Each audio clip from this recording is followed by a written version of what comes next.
Approfondie.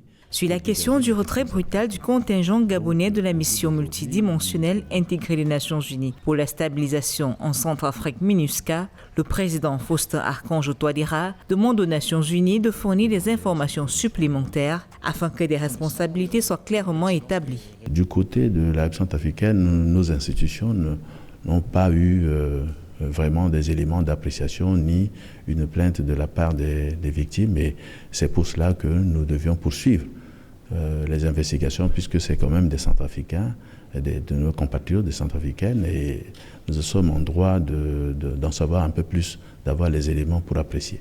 Suite à la décision du retrait des troupes gabonaises tombées le 15 septembre 2021, le président centrafricain s'est rendu au Gabon pour une rencontre avec son homologue Ali Bongo le 13 octobre dernier. Les troupes gabonaises sont accusées d'exploitation et d'abus sexuels sur des populations civiles centrafricaines. Au lendemain de l'annonce du retrait des 450 casques bleus, le gouvernement gabonais avait fait part de l'ouverture d'une enquête. La partie centrafricaine souhaite toutefois être associée aux démarches judiciaires. Comme c'est des faits qui sont produits en République centrafricaine, nous avons demandé à ce que nous soyons dorénavant impliqués dans les enquêtes qui sont en cours, que cela soit du côté des Nations Unies que du gouvernement gabonais, pour savoir un peu plus.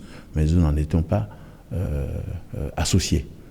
Donc, dans les faits, dans la vérification. Les militaires gabonais étaient présents en Centrafrique depuis 25 ans. Ils ont intégré ensuite les rangs de la MINUSCA en avril 2014, quand les Nations Unies ont déployé cette mission qui consistait à mettre fin à la sanglante guerre civile. En mars 2018, le Gabon avait annoncé sa décision de retirer son contingent de la MINUSCA en raison d'un retour progressif de la paix. 3 mois plus tard, sur la demande pressante du président Faustin Archange Touadéra, le chef de l'État gabonais avait finalement annoncé le maintien de ses troupes dans le pays.